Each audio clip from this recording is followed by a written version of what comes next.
A continuación, nuestro grupo conformado por Hugo Garbet, María Soto, Cineili Rosales y Daniel Pulgar, venimos a hablar sobre el oxígeno en ventilación mecánica. La importancia del oxígeno en la ventilación mecánica. Comprender cómo se administra y regula este gas es esencial para garantizar una oxigenación eficaz en pacientes críticos. El oxígeno es un elemento vital para el metabolismo celular y la supervivencia. En condiciones normales, la respiración espontánea permite captar oxígeno del ambiente. Sin embargo, cuando la función pulmonar está comprometida, se requiere asistencia mediante ventilación mecánica para prevenir la hipoxia. La ventilación mecánica optimiza la oxigenación sanguínea y mejora el intercambio gaseoso. En esta se ajustan parámetros como la fracción inspirada de oxígeno y la presión positiva al final de la expiración, para garantizar una adecuada entrega de oxígeno. Es crucial monitorear la saturación de oxígeno, la curva de disociación de hemoglobina y la relación ventilación-perfusión. Un manejo inadecuado puede generar efectos adversos como toxicidad pulmonar o alteraciones del equilibrio ácido-base. El oxígeno es fundamental en la ventilación mecánica, pero su administración debe ser precisa para evitar complicaciones. Su compresión y regulación adecuada pueden marcar la diferencia en el pronóstico del paciente. La ventilación mecánica no solo permite a los pacientes respirar mejor en momentos críticos, sino que también ayuda a los profesionales de la salud a monitorear continuamente la oxigenación del cuerpo.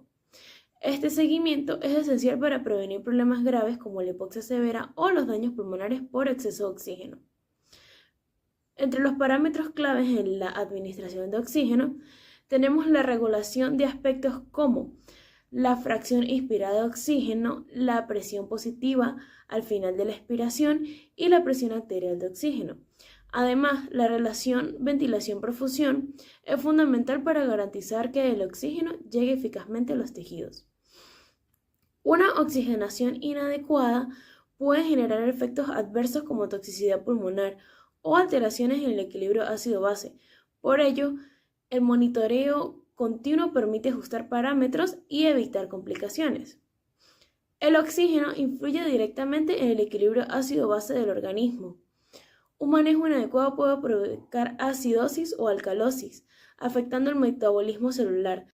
La presión atmosférica y su impacto en el oxígeno. La presión atmosférica y la presión parcial del oxígeno están directamente relacionadas. A medida de que la altitud aumenta, la presión atmosférica disminuye y con ella la presión del oxígeno. Esto se debe a que el oxígeno se comporta según la ley de Dalton, donde su presión parcial es proporcional a su concentración en el aire.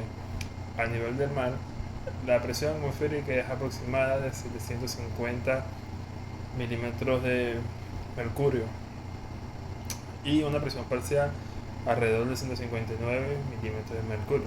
Sin embargo, en grandes alturas, como en la cima del monte Everest, por ejemplo, la presión parcial atmosférica es menor, por ejemplo, 34 kPa, lo que reduce drásticamente la presión de oxígeno disponible. Esto disminuye la presión de oxígeno e impacta directamente en la saturación de oxígeno de la sangre. También baja la relación entre la presión y la saturación de oxígeno.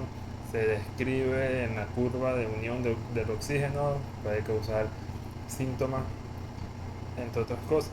En respuesta a la falta de oxígeno en la altura, el cuerpo humano intenta compensar aumentando la frecuencia cardíaca y la respiración. Sin embargo, en una baja de presión de oxígeno puede llevar al mal de altura, una condición causada por la deficiencia de oxígeno en el organismo. En síntesis, la menor presión atmosférica en altitudes elevadas reduce la presión parcial de oxígeno, afectando la saturación de oxígeno en sangre y generando desafíos fisiológicos. La relación BQ es el concepto que describe la relación que hay entre el flujo de aire que llega a los alvéolos y el flujo de sangre que llega a los capilares pulmonares. Este concepto es esencial para el intercambio gaseoso eficiente de los pulmones, donde el oxígeno pasa a la sangre y el dióxido de carbono pasa de la sangre al aire. En este concepto tenemos dos variables, la cual primero es la V de volumen, el cual se refiere al volumen de aire que entra y sale de los alvéolos por minuto, el cual se mide en litros por minuto. La siguiente variable sería la Q, que nos indicaría la perfusión, la cual tomaríamos como el volumen de sangre que fluye a través de los capilares pulmonares por minuto, el cual es equivalente al gasto cardíaco del ventrículo derecho y también se mide en litros por minuto. En un pulmón sano, el valor de la relación BQ es aproximadamente del 0.8%, lo cual indicaría un promedio de ventilación alveolar de 80% del flujo sanguíneo pulmonar. Un BQ ideal sería de 1, el cual indicaría un equilibrio perfecto entre la ventilación y la perfusión.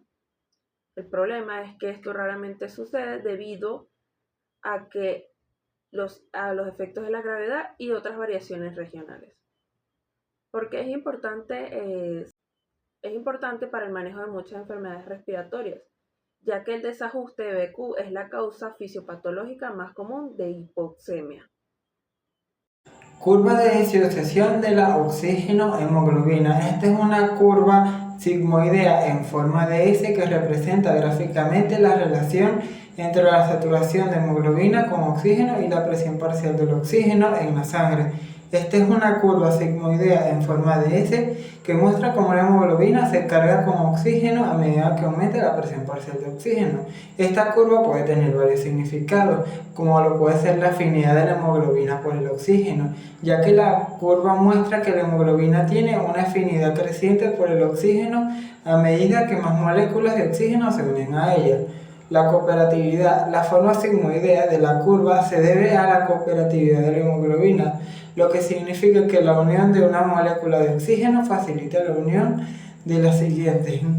El desplazamiento de la curva. Factores como el pH, el PCO2, el 2,3 de pH y la temperatura pueden desplazar la curva afectando la afinidad de la hemoglobina por el oxígeno. Un desplazamiento hacia la derecha indica menor afinidad por el oxígeno, mientras que un desplazamiento hacia la izquierda indica mayor afinidad. La importancia fisiológica de esta es que la curva de disociación es fundamental para el transporte de oxígeno desde los pulmones a los tejidos. Los factores que influyen en la curva son el pH, ya que el aumento de la acidez desplaza la curva hacia la derecha, facilitando la liberación de oxígeno a los tejidos. El PCO2, que es la presión parcial de dióxido de carbono, el aumento de esta puede desplazar la curva hacia la derecha similar al efecto del pH. El 2,3 DPG, mejor conocido como el 2,3 difosfoglicerato, es un compuesto que al aumentar desplaza la curva hacia la derecha favoreciendo la liberación de oxígeno. La temperatura, el aumento de esta también desplaza la curva hacia la derecha. Los tipos de hemoglobina, como la hemoglobina fetal, esta tiene mayor afinidad por el oxígeno que la hemoglobina adulta, lo que facilita el transporte del oxígeno del plasma materno al feto. Las aplicaciones clínicas de esta curva pueden ser diversas, como puede ser en el diagnóstico de hipoxias, también puede ser en el monitoreo de pacientes e investigaciones.